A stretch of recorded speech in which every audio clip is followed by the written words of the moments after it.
Bourbon Sour. Yes, it has a kick. It's kind of like passion fruit and pineapple, which I wasn't expecting from a Bourbon Sour. And it's got just a nice little tingle of heat at the end. Nothing too bad. If you don't like spice and chili, I think you'd still probably be okay with this because it's very punchy and fruity.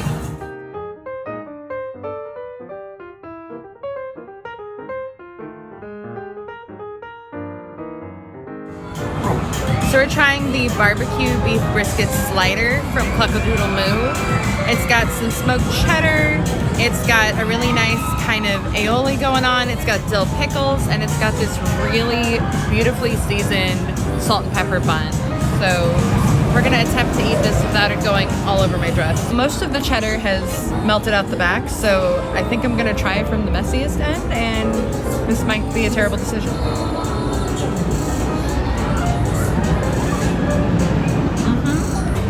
So this is actually really good. After having the really thick slice of pickle on the Cubano, I was kind of hoping for that in this. It's kind of got one, maybe two dill pickles, and they're super thin. And this is really, really savory, really rich. The barbecue sauce is awesome, but it's very sweet. And the beef just kind of comes through really strong. You need more of a vinegar option to kind of cut through some of that richness. And the cheese is very much melted to the side, but very strong. My turn. Let's see how this goes. It is very rich. That barbecue sauce is definitely on the sweeter side. I like my barbecue sauce to have a little bit more zip, a little more tang, but this is perfectly respectable. Definitely needs more pickle, because it is rich, rich, rich. The bacon's there. It's kind of lost in the brisket a little bit. So I don't know if that means it needs more bacon, which is usually a solution to most problems in life, or if it needs to be like a stronger flavored bacon, smokier, or with pepper or something like that. Having said all of that, it's really good. And the salt and pepper brioche bun actually does come through a little bit. So overall I'm very impressed. Pro tip, stir this. All the bourbon, but also all of the chili is at the bottom, so be sure to give it a nice stir and you'll actually get the full flavor. It's got a lot more chili now that I'm drinking with a straw, so I'm gonna take back what I said earlier. If you don't like chili, you should get something different. But if you like bourbon and you like tropical fruit flavors, this is your drink. Yeah, that's good.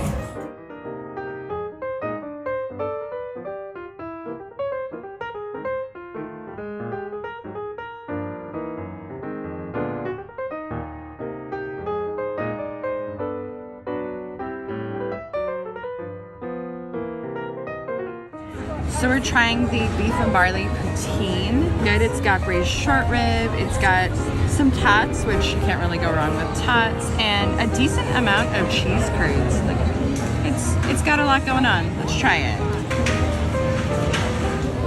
Oh, that's good. Right on. Would you get this again? I would eat this all day. All right, so I'm gonna go in and try the poutine now. I love poutine, so the bar is pretty high. I'm just gonna say that right up front. So I'm gonna try to get a little bit of everything in here. Not enough potato on that. This is hard to wrangle. Here we go. Here we go. That is very good. I don't generally think that most poutines need anything extra. Short rib is just fine. That is a good addition. I could go either way with just having this as a straight poutine or with the brisket on top. It needs more cheese curds though, right? It does need more cheese curds. Everything in life needs more cheese curds. And more gravy. Yeah. I feel like if you're gonna have tots that are clearly not frozen because those are falling apart. And very crispy, which is good. I feel like you gotta have more gravy to kind of balance that. So overall, it's respectable, needs more cheese curds, needs more gravy. All right, so this is the Cubano Slider. It's got sliced smoked ham, it's got mustard crusted pork, a huge thick slice of pickle, melted Swiss cheese, and it's all on a very soft Hawaiian roll.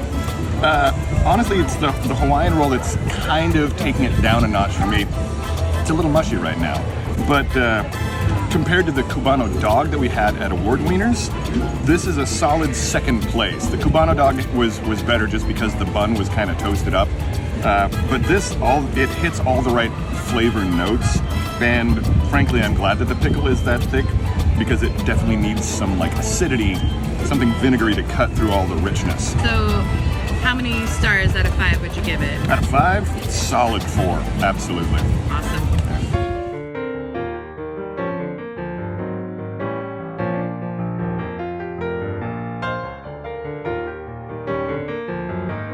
So we heard that we had to try the blueberry pancakes cold brew. So I'm super excited. It's coffee, it's got a cream cheese foam, and it's got little crispy bits on top that look amazing. Yeah, not stirred up. You mainly just get the sweet, so I'm gonna stir it real quick and see how it tastes with everything kind of mixed together. That's good. I might not be sharing this. On its own, it was just kind of, you got the cold brew and you got the foam on top, but stirred together, the whole thing really mixes and you get a lot of the cinnamon and you do get that very like great pancake morning. Okay, here's your pro tip. Leave the cold brew to actually sit for a couple minutes. You know, take a solid 6 minutes to find a table like we did and let the flavors mix a little more because you get that cinnamon and you actually get a blueberry flavor, which I wasn't expecting from a cold brew. I figured blueberry pancakes would just be sweet and kind of syrupy, but you actually get blueberry.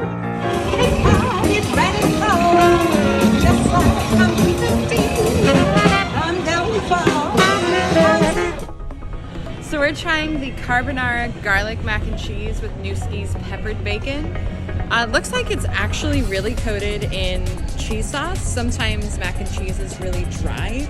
This looks like it's not sopping, but it's well coated. There's a lot of breadcrumbs and a lot of Parmesan, which I personally love. Lots of different kinds of cheese. So here we go. Let me see if I can get some bacon, some breadcrumbs in as well. All right.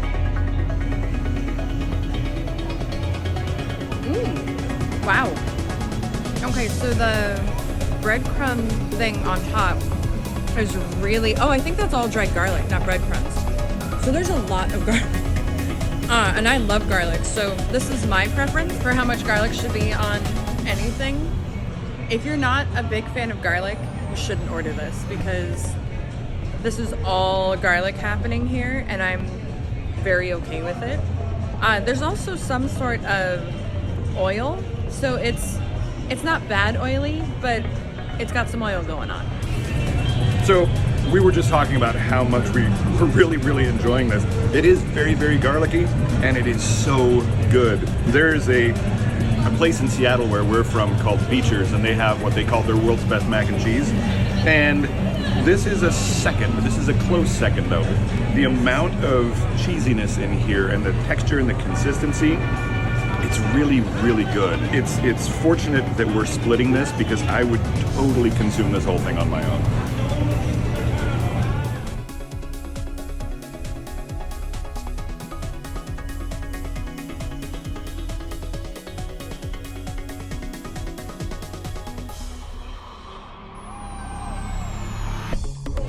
So we're drinking the Nectar and the Rye. It's rye, creme de pêche, sherry, lemon juice, and agave. We get this basically every time. It's a perfect cocktail. You have the smooth of bourbon, you got the sharp of the lemon, the sherry kind of blends it all together. Not too sweet. Actually a lot more liquor forward than most of the cocktails at Disneyland. And it's a pretty good price. Cheers!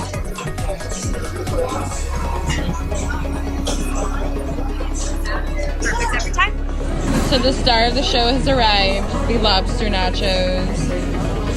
These warm lobster with black beans, aged cheddar, Monterey Jack, pico, sliced serrano chilies, and a chipotle crema. All right, so I'm going in. As you can see, it is a mound of food, so I'm going to try my best to put together as good a bite as I possibly can. We'll see how it goes. So, and then here, a bunch of that, some of this, all of that, and we'll see how we do here.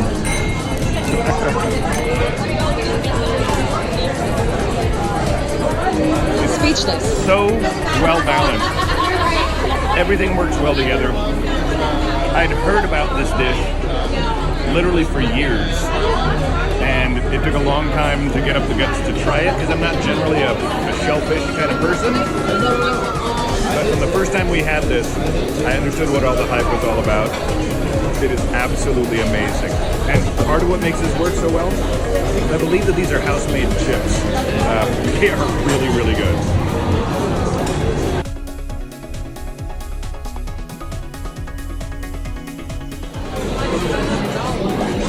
We meant to film while we were eating. It was too delicious. We failed.